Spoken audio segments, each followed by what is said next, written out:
سلام دوستان عزیز، امیدوار هستم که خوب و خوش سلامت باشید. به یک دیگر از ویدیوهای ما خوش آمدید.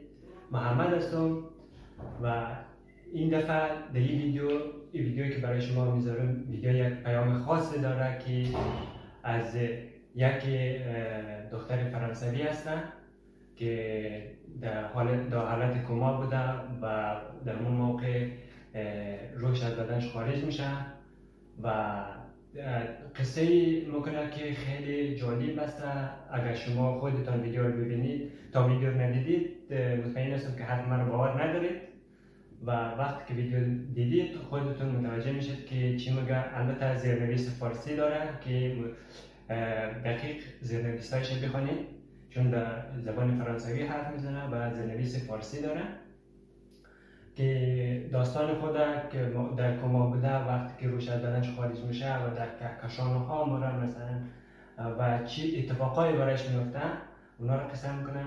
و اما قبل از او دوستان عزیزی که برای اولین بار ویدیوهای ما رو تماشا میکنه و هنوز کانال ما رو سابسکرایب نکردن، حتما سابسکرایب کنید برای ویدیوهای جدید. حتما زنگوله رو فشار بدید که شما وقتی که ما ویدیو آپلود میکنیم شما نوتیفیکیشن دریافت کنید و برید ویدیوهای ما رو تماشا کنید. خب بریم با هم ویدیو رو تماشا کنیم.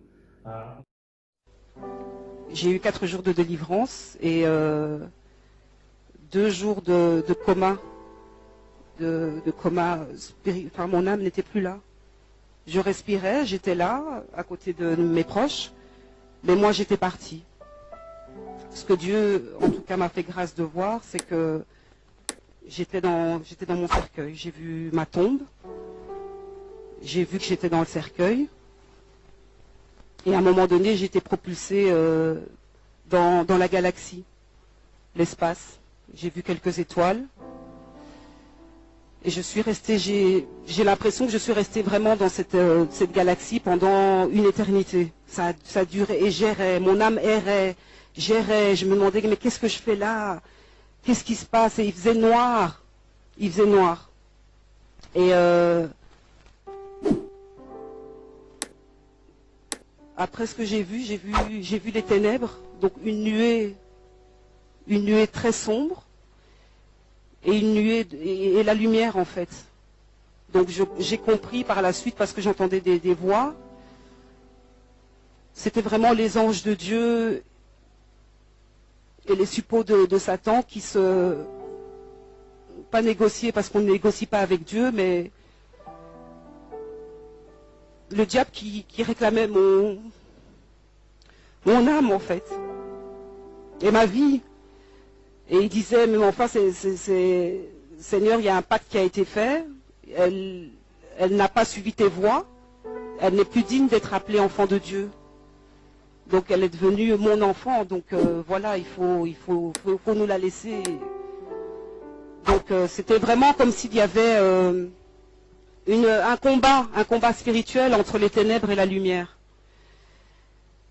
Et à ce moment-là, je sais pas, un esprit démoniaque m'a pris et m'a demandé si j'étais prête. Et il m'a dit, regarde en bas, là-bas, le trou noir que tu vois, on va y descendre. Et là, j'ai commencé à crier. Et je criais réellement, puisque ma sœur m'a dit par la suite, quand j'ai retrouvé mes esprits, que Dieu est vraiment grand et il a tout fait. C'était vraiment sous son contrôle, parce que la manière dont tu criais, c'est pas possible qu'on n'ait pas eu des voisins qui sont venus à la maison pour réclamer des tapages nocturnes en plus, puisque ça se passait la nuit. Et donc cet esprit démoniaque m'a précipité dans le trou. Et en fait, j'ai vu de la terre, on descendait vraiment les profondeurs de la terre. J'ai vu beaucoup de terre et il faisait noir et je criais, et il faisait noir. Et au plus on s'enfonçait, au plus je criais. Et puis à un moment donné, on s'est arrêté, comme dans une espèce d'ouverture, comme dans une grotte. Et là, l'esprit m'a dit, est-ce que tu es prête? Parce que ici, c'est l'enfer. Et on va commencer à prendre... Je suis vraiment désolée. Hein. m'a expliqué qu'il y avait 7 niveaux en enfer. Et que là, on allait commencer au premier niveau. Donc, il m'a amené au premier niveau. Moi, je fermais les yeux et je disais non, non. Et je criais au Seigneur. Je disais Seigneur, Seigneur, non, pardon pour ce que j'ai fait. Je me repentais, je me repentais. Et l'esprit démoniaque me disait c'est trop tard, c'est trop tard. Voilà, ça c'est le premier niveau. Et là, j'ai vu des bêtes horribles comme des serpents, des scorpions, enfin des bêtes qui sont même pas, qui n'existent pas sur cette terre. On est descendu au deuxième niveau. Il m'a dit voilà, ça c'est le deuxième niveau. Moi, toujours en train de crier non, je veux pas, Seigneur, Seigneur, libère-moi. On est descendu au troisième niveau. Et au troisième niveau, il m'a montré une personne qu'on châtiait en fait. Donc cette personne était un homme. Et cet homme recevait des coups de couteau. Et à chaque coup de couteau qui transperçait son cœur, il ne mourait pas. Il ne mourait pas, le sang giclait, cet homme pleurait, criait, et la plaie se refermait. Et puis il recevait des coups de couteau toujours au même endroit, et le même processus se répétait et se répétait. Et cet esprit démoniaque me disait, tu vois le châtiment, ça c'est éternellement que cette personne-là va être comme ça, en tout cas trucidée par ce quatrième niveau. Et cet esprit m'a expliqué que le quatrième niveau était le niveau de mon châtiment à moi par rapport au péché dans lequel j'étais. Donc péché sexuel, hein, puisque j'ai été condamnée par rapport à ça. Et on m'a mis sur cette pierre, on m'a ligoté et on m'a laissé là. Et tout ce que je voyais là en dessous de mes pieds, donc la pierre était debout, hein, pas couchée, donc j'étais vraiment contre un mur. L'enfer ressemble à une grotte, en tout cas là où j'étais, au niveau, c'est une grotte en fait. C'est une grotte où il fait sombre, où il y a du feu à gauche et à droite. C'est un endroit très lugubre où on n'entend que des cris d'épouvante qu'on n'a jamais même entendu dans des films d'horreur. Et moi je criais, on criait avec toutes les filles. Et des démons venaient, me touchaient, me pressaient à mes parties, les parties intimes. Et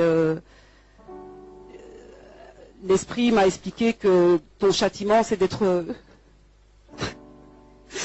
ton châtiment c'est d'être violé éternellement.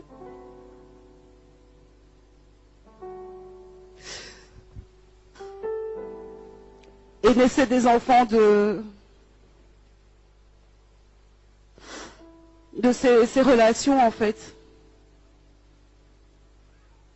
Tu n'as pas le temps de dormir en enfer.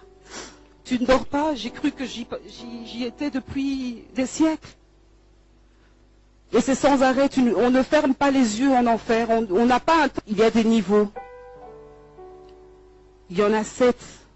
Et vous vous rendez compte le niveau où moi j'étais, plus que la moitié, quoi.